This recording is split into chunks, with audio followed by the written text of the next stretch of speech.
Welcome to the latest episode of The Chris White Show, a podcast dedicated to helping small to medium-sized business owners and anyone looking to make the entrepreneurial leap. A little about me, your host, Chris White. I'm an entrepreneur based in Brooklyn, New York.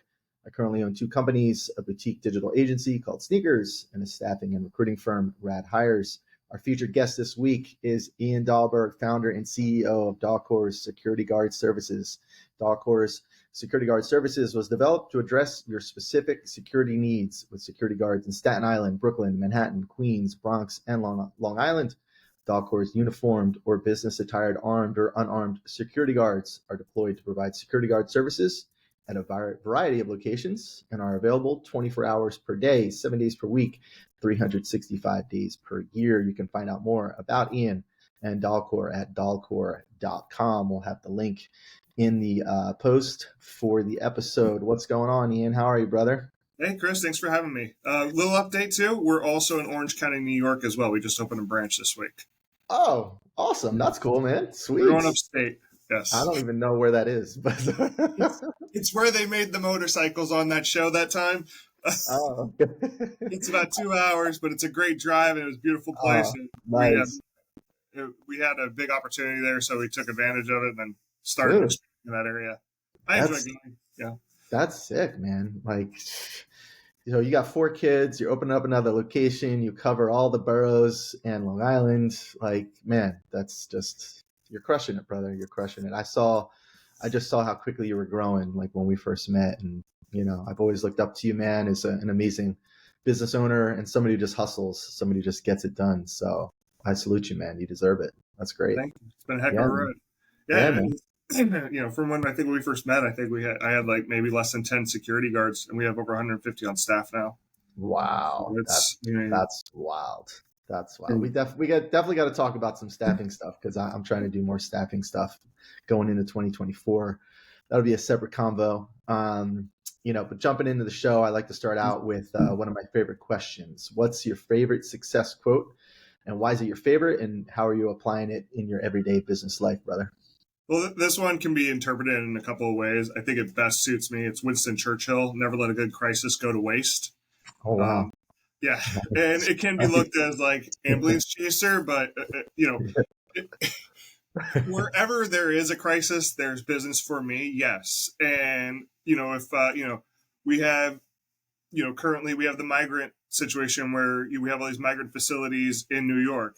And what happens, I get calls from surrounding businesses because they're getting affected by that, of people going in and messing with inventory. Nothing hostile. It's just, it kills sales when, you're having people coming in just, sitting on, like, say, a $60,000 motorcycle, or when a client pulls up in a $400,000 car and somebody wants to sit on the hood who doesn't know any better. So, stuff like that. But also with that quote, like I said, besides, crisis, there's business. But with that quote, I learn from every crisis that takes place, not just as from the security aspect, but I'm also an active shooter instructor. And I study every active shooter case that comes through on what could have been done differently. And then with my clients who, we not just only have the security guard services, but also use previous examples of, crises to stop it. What would have been the first thing that would have possibly stopped this from ever happening? And be able to do that with our clients. So it's like, it factors in 2 things for, sales as well as operations. Yeah. And happy Veterans Day, by the way, brother. Thank you. I had a fun time doing it. I forgot about that. What's been your biggest, failure trying to build up, sort of your business, anything in particular that stands out to you that you just look back like, man, I should have just totally not taken that client or totally did this differently. What does that look like for you? Let's see. It's 9:00. So we have how many? How many times in the last hour? We fail every day. And, the line is first attempt in learning is, what fail means. But I think the biggest thing was when I first started this company, I come from, other security guard agencies where I worked my way up from the ranks of security guard all the way to, running a regional account. A branch, I had like 300 guards plus working for me at the time. I was thinking like, all right, I'm going to start my own company. I'm going to bring people with me. That was the biggest mistake I ever did, because people who were with you before you were something, working at a company as a coworker, they're going to take advantage. And I did this 2 times. The first time, things were not, they got it. First we hit it hard and then got comfortable, lazy, and took advantage of everything. And I had to fire them, and then brought in another person I worked with, and cost me $1 million in yearly revenue. That person. And holy moly. yeah, Whoa. it was just like the background, these were managers of security guard agencies, like big ones too. So it's just kind of like, what are you doing? So now I have another, my operations manager now, he started with me as a guard at Dahlcore. He's an Army veteran, and he's awesome.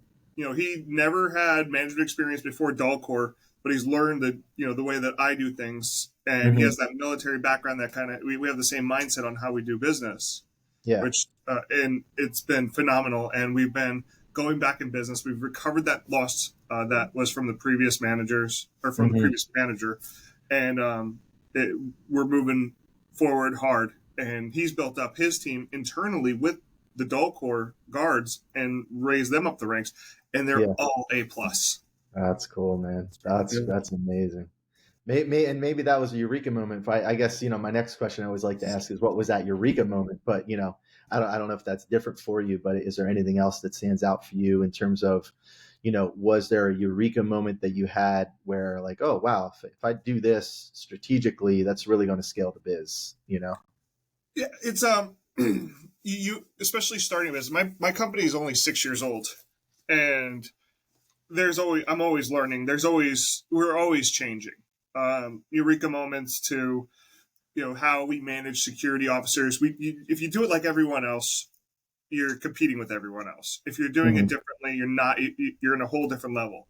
So when it comes to, managing security officers, we have now a monitoring system that helps the accountability. Say if something happened, we can go back on the tape and see what happened. And we now do this all our facilities, as well as using it as spot checks. So when people have a field service or a field service inspector driving around, going through New York City, taking like an hour between sites, we can instantaneously hit them all and see where everybody is, making sure we have proper shift change, making sure that relieves are showing up in time. Having our own dispatch system now. And, we can, a lot of people just say, oh, well, that costs too much money. Well, if you don't scale, you're not going to grow. So every time we grow, we find a new way to scale and make operations smoother. And I've tried running it on the cut rate version, where more profit, more money, but then you realize you're going to just collapse. And a lot of guard agencies do that because they don't want to pay for the extra support. Oh, okay.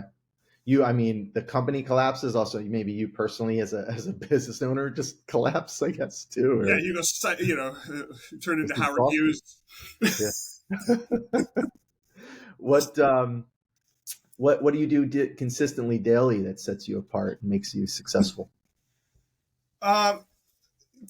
Unfortunately, consistency is not a luxury this company has. It's, I try to, we have our admin items, and, we consistently are hiring. I have a person that's just dedicated to go on the job boards and setting up interviews all the time. We don't want any B players, we want A players, and we're, sometimes you just don't have the option but to go for B players with the labor market. But then when you find that A player, it's all a game of numbers. It's kind of like sell me this pen. How long are you in the market for a pen? If you're not, move on to someone who is. It's we're looking for someone who's actually interested in doing the job. I know it's crazy to say interested in being a security officer, but you have people that are interested in being a security officer. That's what they do, and that's the type we look for. And we find them. It's just a numbers game. So consistently hiring or consistently interviewing. Even if we don't have a spot, we're going to interview, whether it's virtual or in person. Another one is, just checking with the team every morning, let them know they're heard, and then just kind of going through a brief with the schedule. The schedule is a big thing. We're constantly having to change the schedule because it's multiple. We're servicing over 25 locations in New York City alone. Wow. And if, for someone who works at, say, one location and you deal with call outs, we're managing 25 businesses, staff of 25 businesses. So we have the call outs, and then we have to balance out everything on the schedule, but make sure that that doesn't roll over to next week to where we accidentally book someone who wasn't supposed to be there.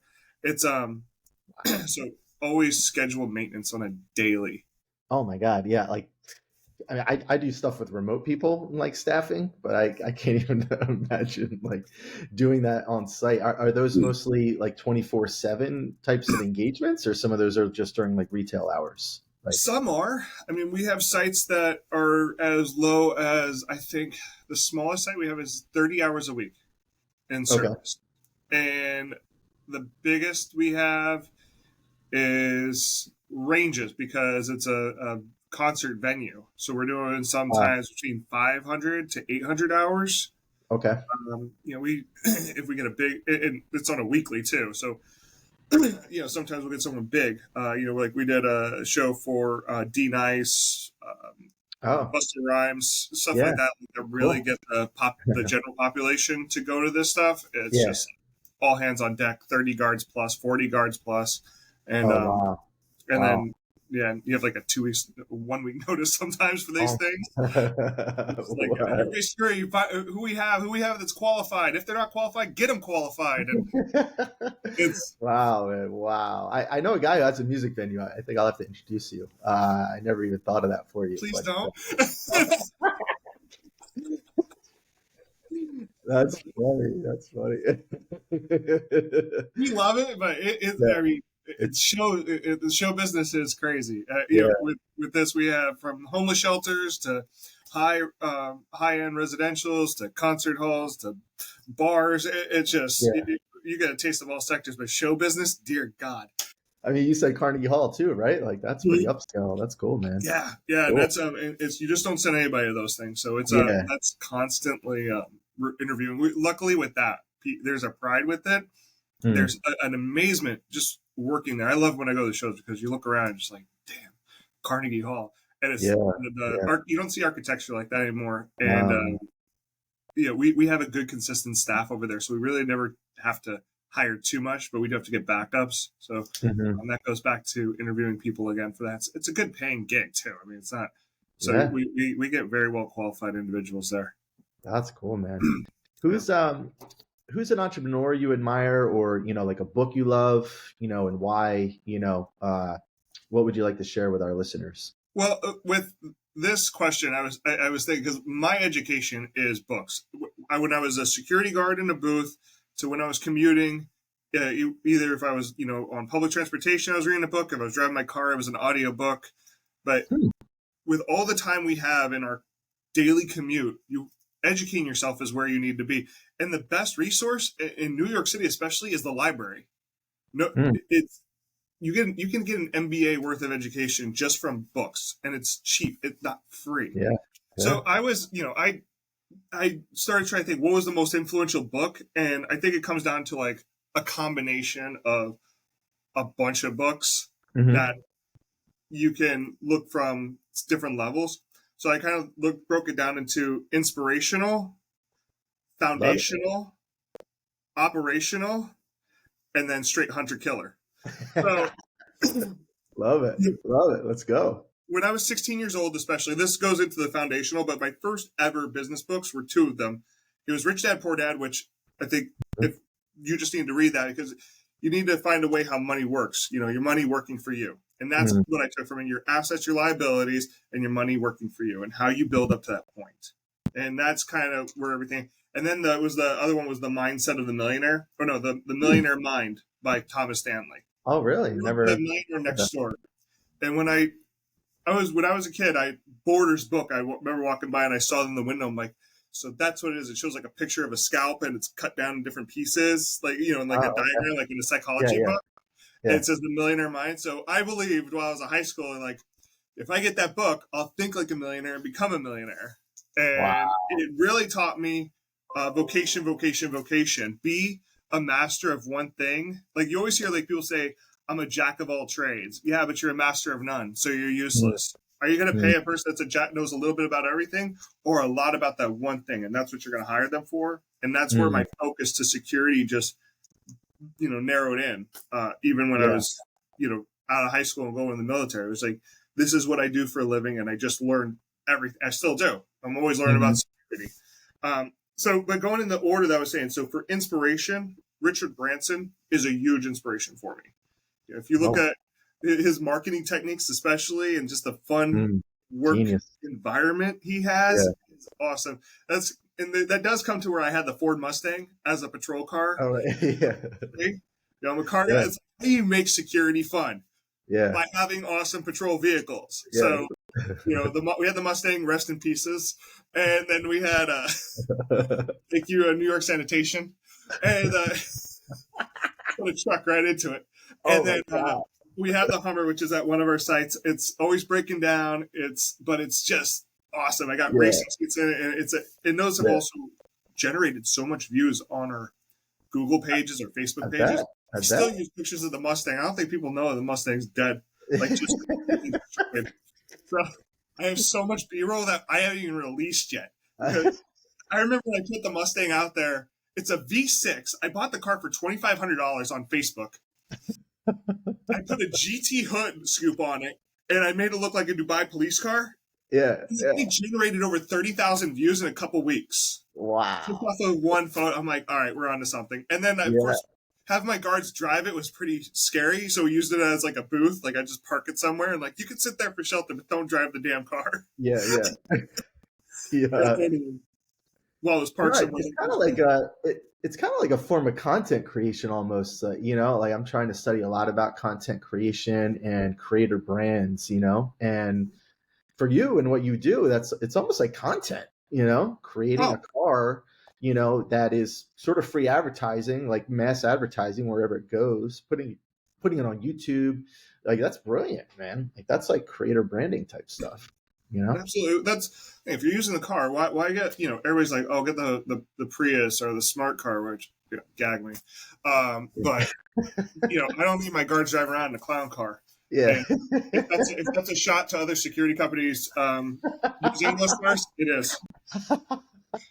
If the guard's going to be driving around, I want to turn heads. Yeah. And this $2,500 piece of junk V6 Mustang is was turning heads. The Hummer H3 is turning heads, not as much as the Mustang, I realized, but really something driving when it snows out, and also a recovery vehicle too. I would have thought the Hummer would be like a big eye draw, well, it's a Hummer H3, so I have to then get a Hummer H1. I think that's what it's going to come down to.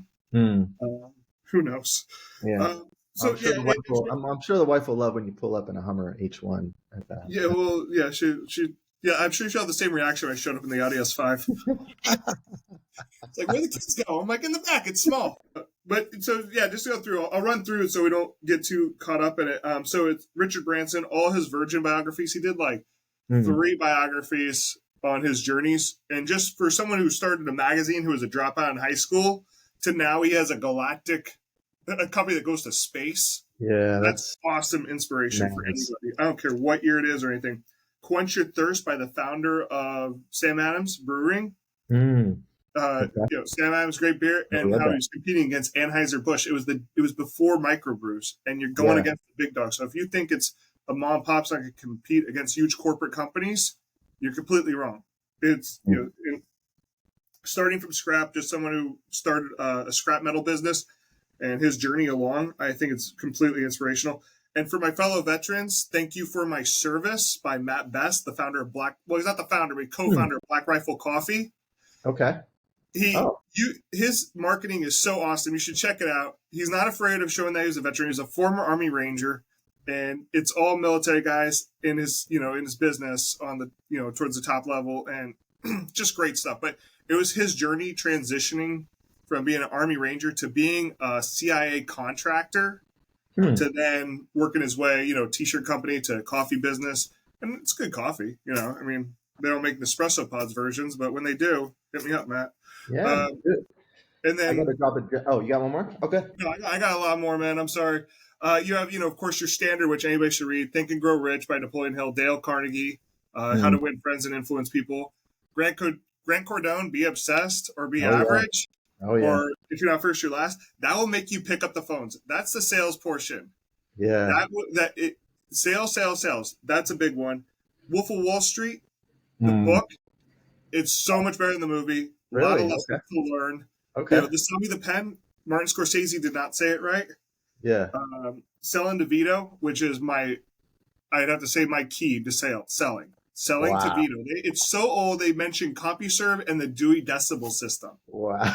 But its methods, as old and archaic as they are, I use They them. were? It's mailing a letter that gets their attention, handwritten, and then calling up as a follow up. Simple as that. And it's to Wow. find and it's to get to that person. And once they get that letter, and you get something like cool in there, like I threw a music mix CD. Mix Mm, CD, yeah, I said it. And I would say, wow. "Hey, I'm calling for Michael. This is Ian Dahlberg. I think he's expecting my call because they say I'm going to call." And Yeah. I get through so many times through the gatekeepers just with that method through selling through Vito. Wow. Yeah, it's Wow.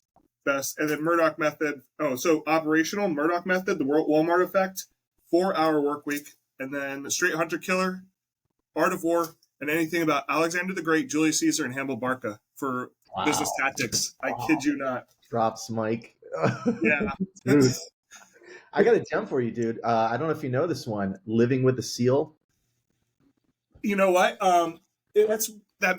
Oh my gosh! I just heard that about that on a podcast. It was I think I knew that it was a guy who did coconut water. Was it? Yeah, it's got Jesse. Yes. Yeah, man. Oh, this book is hilarious, dude. You gotta. It's an amazing book. It's hilarious, but I blazed. I could not put this book down. Could not put it down. I You heard gotta go recently get he this said book. he's like says the untapped market now is pickles. That's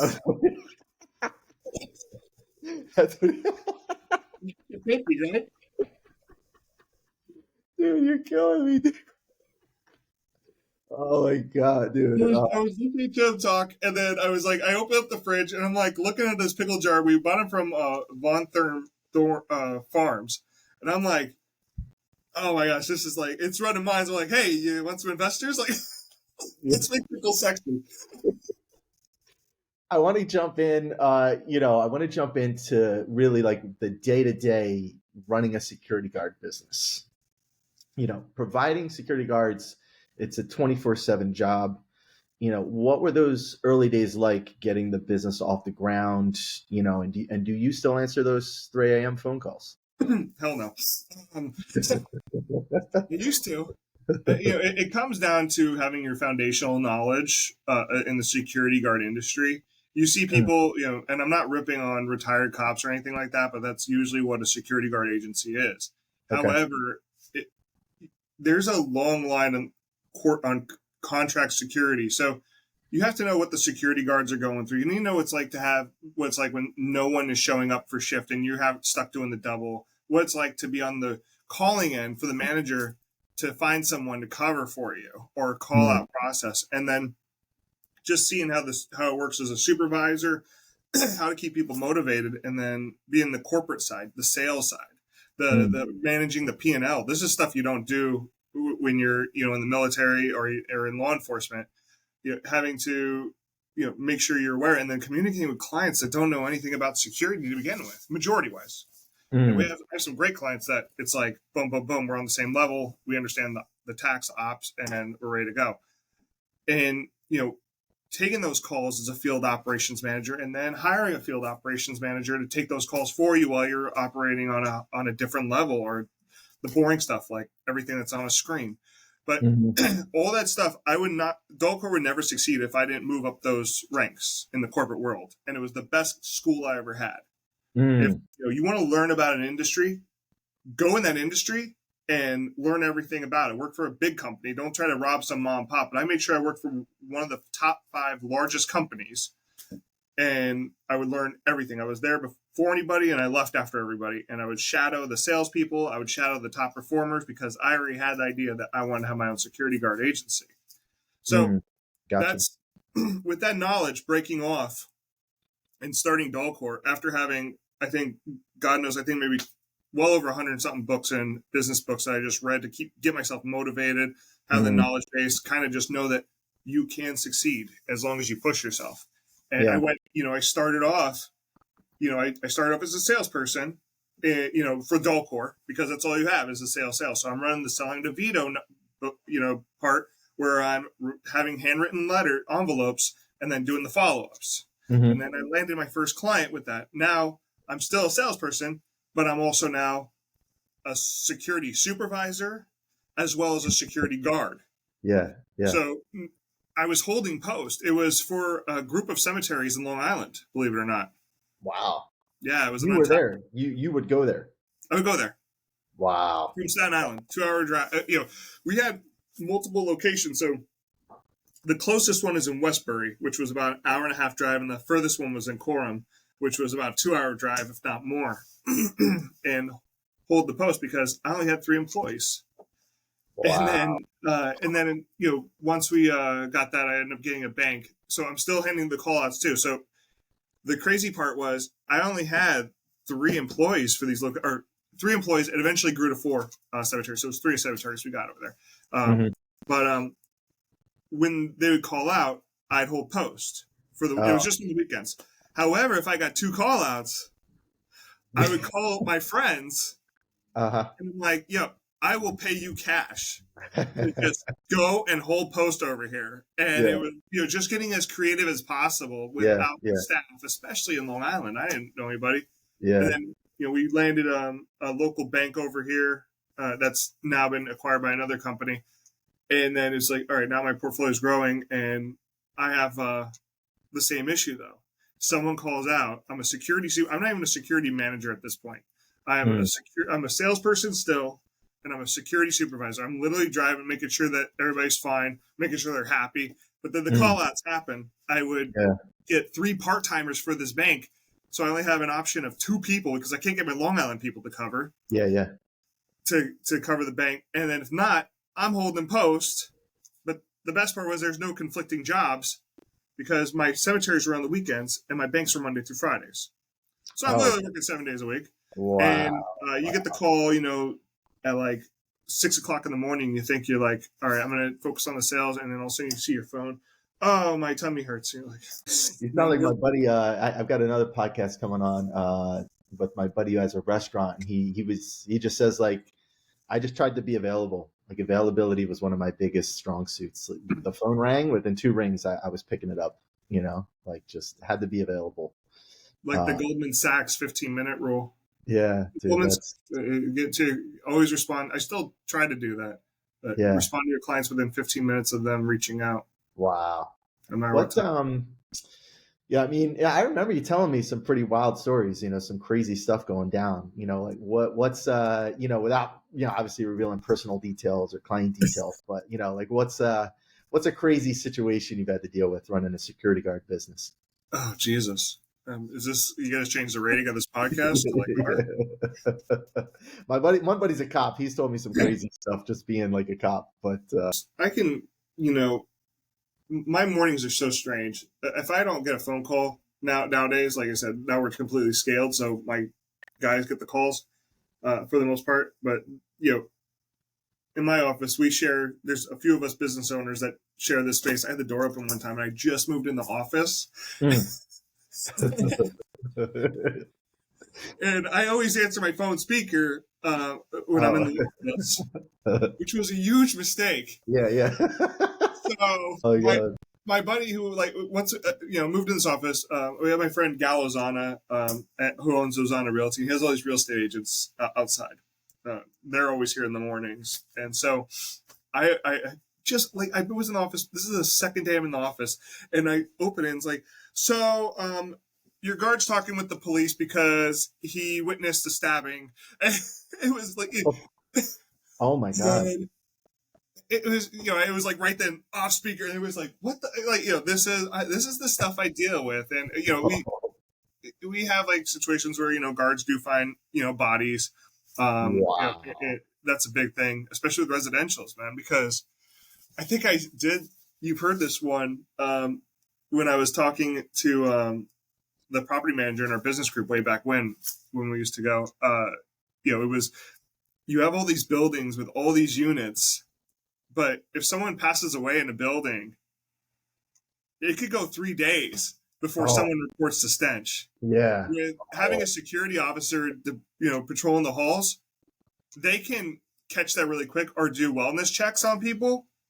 And that's kind of where it's, we catch it quicker. So there's been a lot of times in my careers, wellness checks that came out less favorable than they should.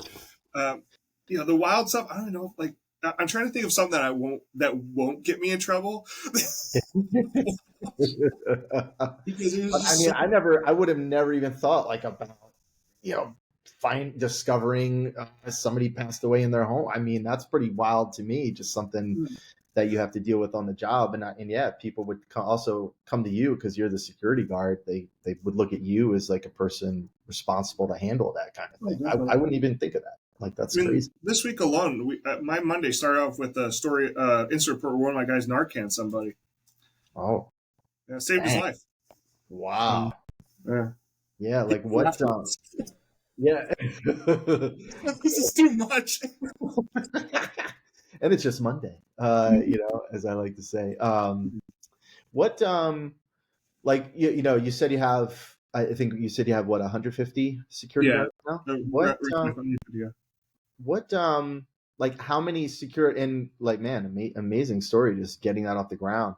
How many security guards did you have to sort of get to where you were like break even? Like, how long did that take, and like how many security guards did it take to get this like break even where you could, pay yourself a salary, cover your monthly nut, all that stuff? Yeah, that was a tough one. It was right before COVID. Oh. And we landed this account, which was big for us. It was a 24/7 account. It was it was probably from getting off the ground. I know I was with BNI actually at the time, and my wife was pregnant with the twins. My daughters were due, and it came down to like, I need to land this account or I need to find a job. Wow. And 2 days before his delivery date, I got the email at 3 a.m. for some weird ass reason. And I was up because, I mean, especially when you're starting a company, you don't sleep. And it was so 3 a.m. I see this email come through, and it's like, we decided to go forward with Dahlcore. I was like, oh wow, okay, good. Oh wow. Like, this is a big account, and then all of a sudden I'm thinking, oh wow, I'm over my head. And then you start,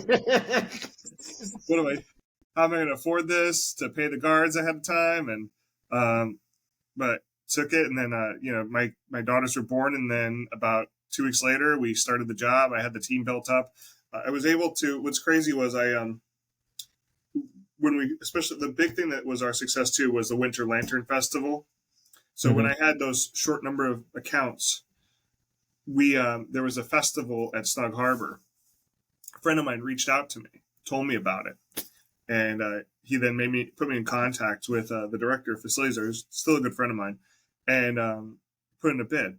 So that's the thing I was saying, like, learn everything from the company. I know the price points. I know what's going to give, what's going to say, hey, we'll go with you, or, well, that's too much for us, and stuff like that. Yeah. I totally underbid it, so I'd break even, if that, just so I get this job.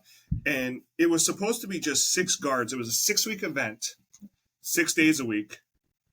And it grew to, I think, just under 20 guards per event. Wow. Because the numbers that were given to me were wrong. For an event. Wow. It's supposed to be so certified by FDNY. One of those for every 75 attendees. Okay. So they were expecting not many people to show up to this thing, and then the ticket sales started showing up. So it went from 6 guards to where we're meeting with NYPD, and the captain's like, do you think that's enough guards? And I'm just like, no. To 15. Oh. And I remember after, like, can you do it? I'm like, yeah, I can do this. I went to my car in the parking lot. I actually threw up. Wow. Because I only had 5 guards on staff. Oh my God. Oh jeez. So, and like I said, if you want to be successful, learn from other companies. So I knew what I needed to do rapid hiring for a security guard agency. So I put all the tools and then some, and reached out to my whole network, and I was able to get people there because I also paid a lot for a small, I was basically paying the bill rate at this point. I was not making any money. For 6 weeks, we was highly successful. People still talk about when we were there. They don't go for the providers of that. They don't go for us anymore because they asked for the price, and I gave them my real price. And they're like, "Whoa, why are you probably charge high?" I'm like, "Dude, I wasn't making any money. I was there every day to make sure it went good."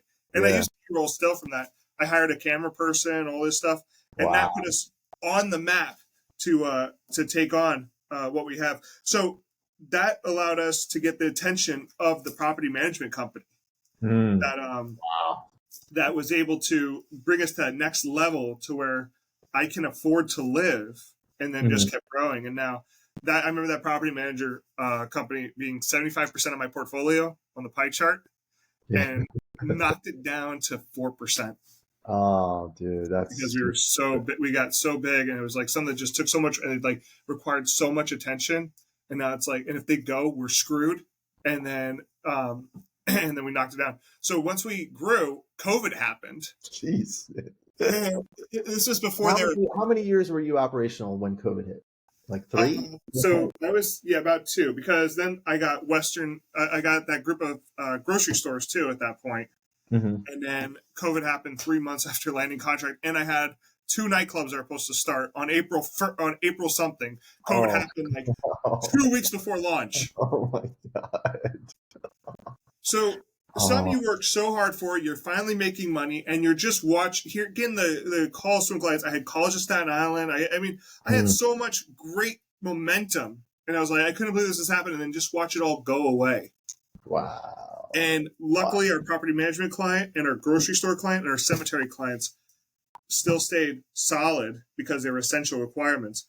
Yeah.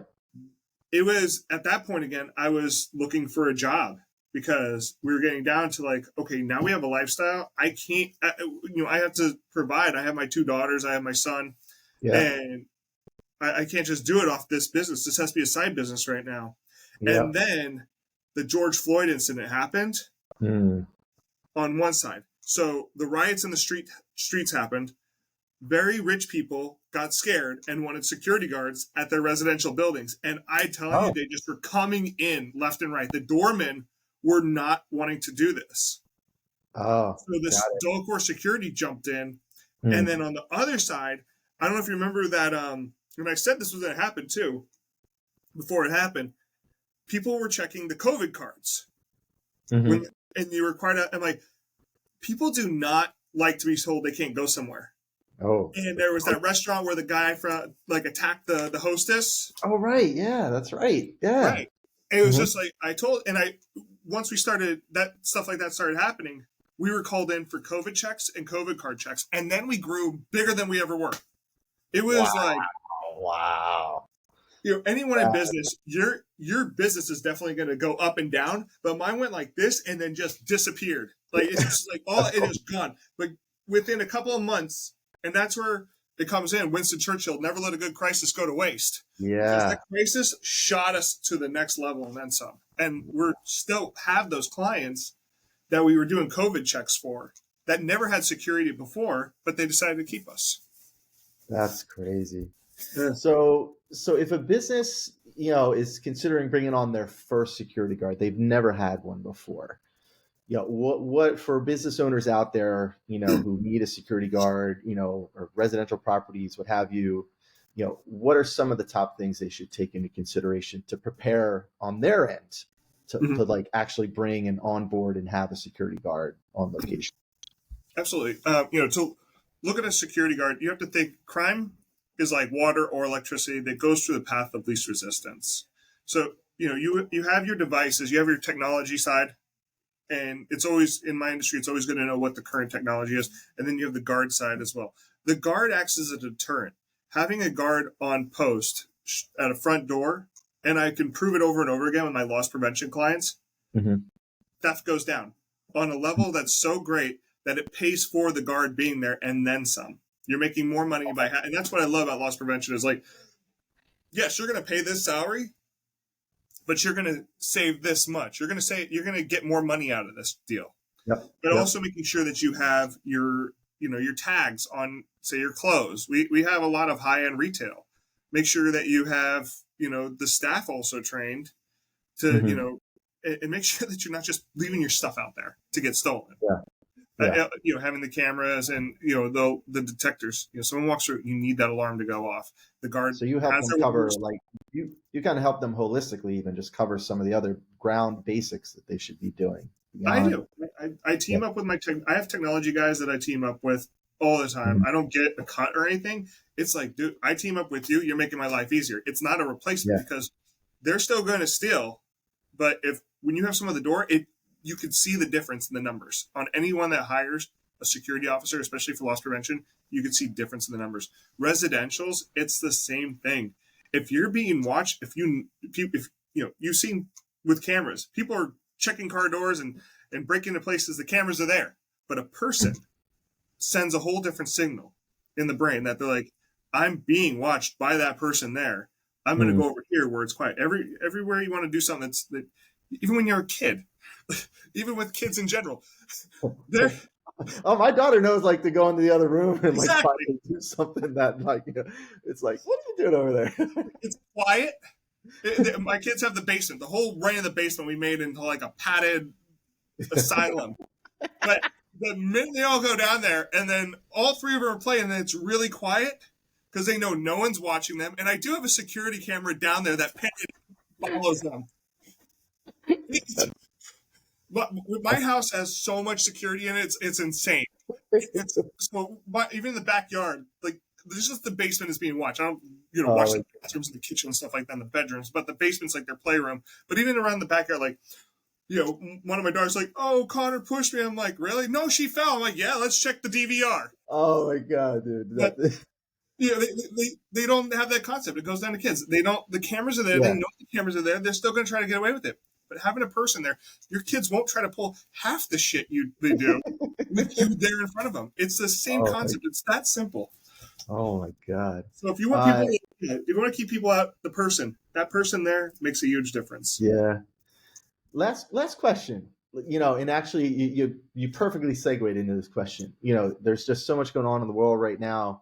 I read a lot about, right, this sort of like retail apocalypse, like all these shoplifting issues plaguing brick and mortar businesses.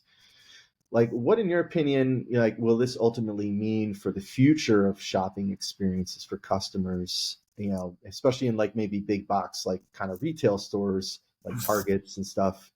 And, how can security guards and what you do be part of the solution to that problem? Oh, wow. Okay. So that's a huge one. It's not going to get better.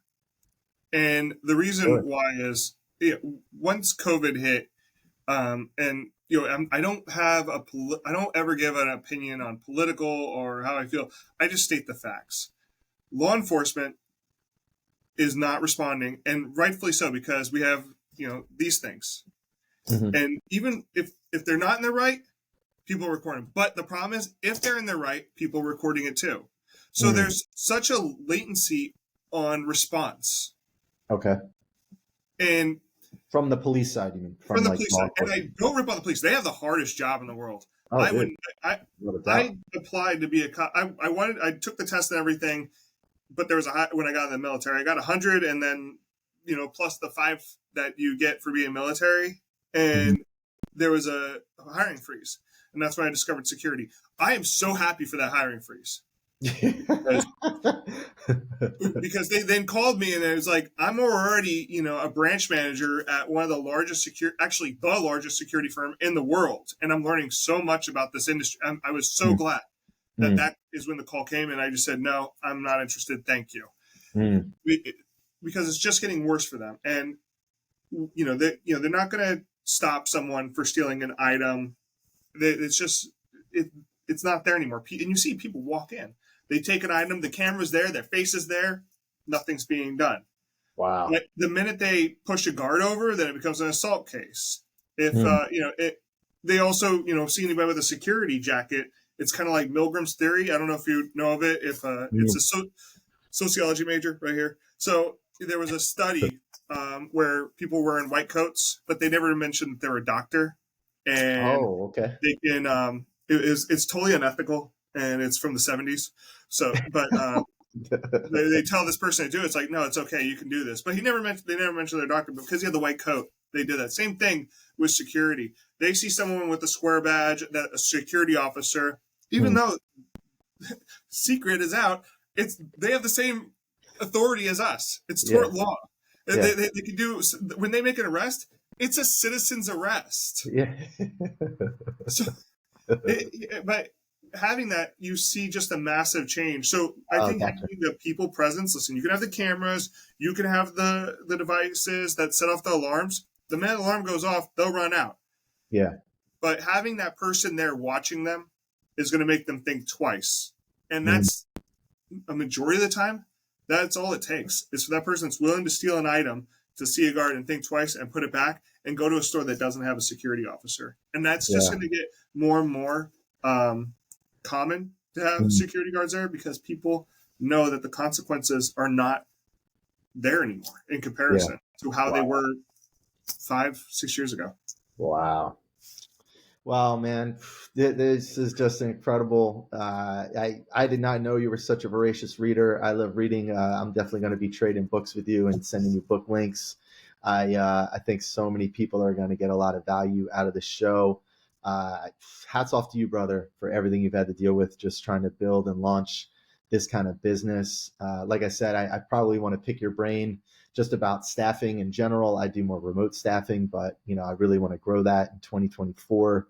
So I'm inspired, man. I can't thank you enough for being on the show. Thank you for having me, Chris. It's a great show, by the way. So thank you for having me on. Thanks, brother.